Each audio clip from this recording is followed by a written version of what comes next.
The Fed raising rates by another 25 basis points today, pushing interest rates to the highest levels that we've seen in 22 years. Here with more on what we just heard from Fed Chair Powell, Alexandra Canal, Josh Schafer here joining the roundtable discussion. And guys, there's lots to dig into what we just heard from Powell, but I want to start with some of the comments that we heard about the labor market, where things stand right now. We know the tight labor market has been an issue for the Fed in its fight against inflation, its fight to cool inflation. Let's take a listen to what Powell had to say.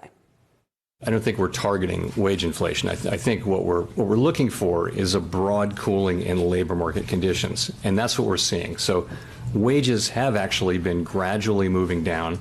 They're still at levels that would be consistent over a long period of time with 2% inflation. Nonetheless, we're making progress there. And by so many indicators, labor market demand is cooling. So labor market demand cooling, talking about the fact that the supply and demand balance getting better into balance at this point. But wages, Josh, has been such a massive issue here for the Fed. And he kind of downplayed maybe some of the risks there. We just heard from Brent Schutte earlier in the hour. And he called this kind of the last frontier when it comes to the Fed's fight against inflation and some of the weakness that we would need to see in order for the Fed to get to their target. It's an interesting part, right? Because it's the part that you haven't really seen play out yet.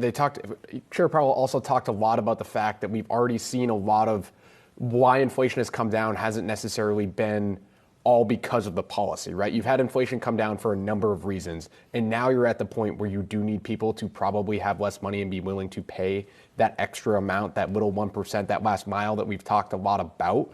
And I think this is where you really do need to see the labor market slow down. And so he's kind of projecting in the future almost, because you look at where things have gone right now, and he pointed to it at 1.2.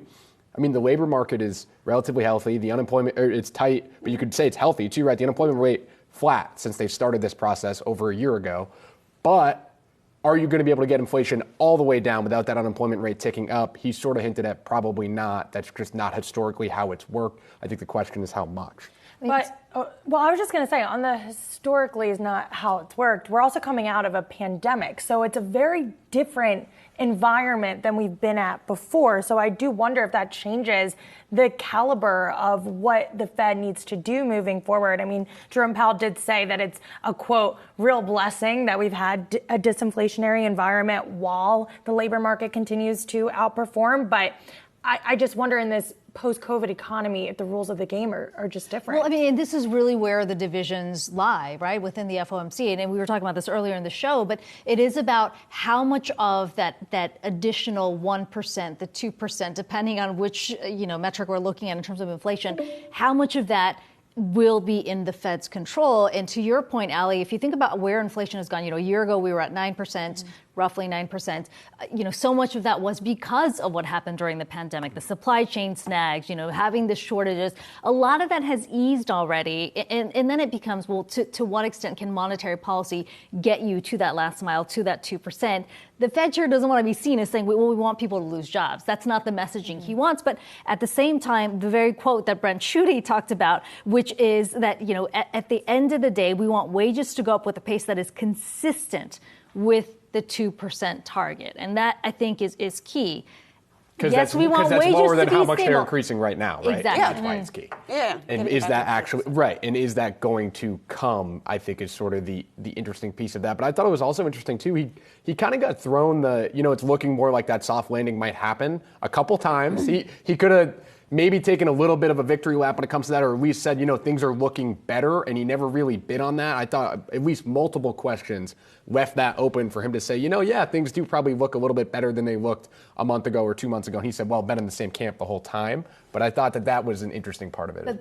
But the risk is about reacceleration of inflation, right? I mean, and that's really key. And that's why we heard him say over and over that it's been restrictive, but it's not been restricted long enough. Now, if you're in the market and you're listening to it, that doesn't really answer the question of, does that require another rate hike, or does it mean that we're going to remain at this level for much longer? And I think that really also points to the fact as to why Wall Street is so split on this. We heard from a number of, on the buy side, on the sell side, coming into this press conference, into this Fed decision, that there's a lot of uncertainty about what the Fed is going to do from here on out until the end of the year, whether or not another hike is warranted. I haven't taken a look at the CME Fed Fund futures after this this decision. All right, so you're going to... It's basically flat. Basically flat. Which is basically what the market is, too, right? Even stocks today. So then stocks are back to where they were before the meeting. And so then I think that you can argue the fact that Jerome Powell did exactly what he intended to do and wanted to do in today's press conference. The lack of reaction that we saw in the market, the lack of real any difference that we're seeing in terms of the projections coming from investors,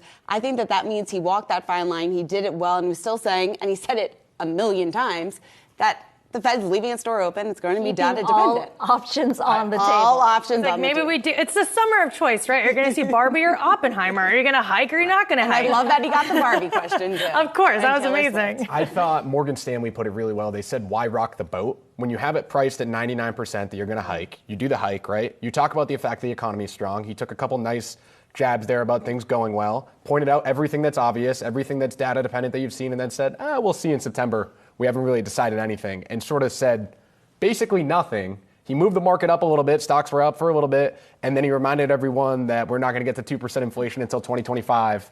And stocks went right back to where they were. And I think just that's the overall takeaway for me here is you still have about a 30% chance that we get another hike by November per the CME Fed Watch tool. It was a little bit over 30% 24 hours ago. Again, stocks basically not moved since the meeting started. And I think to see more inflation reports, that's going to be key because he said, it was just one reading, right? The June report that we got that came in positive. He welcomes the good news.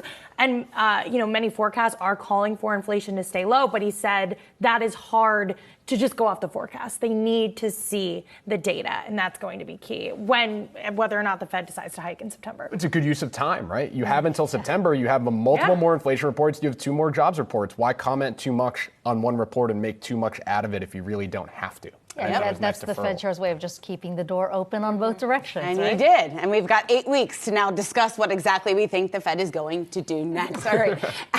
Allie, thanks so much. And, of course, Josh as well.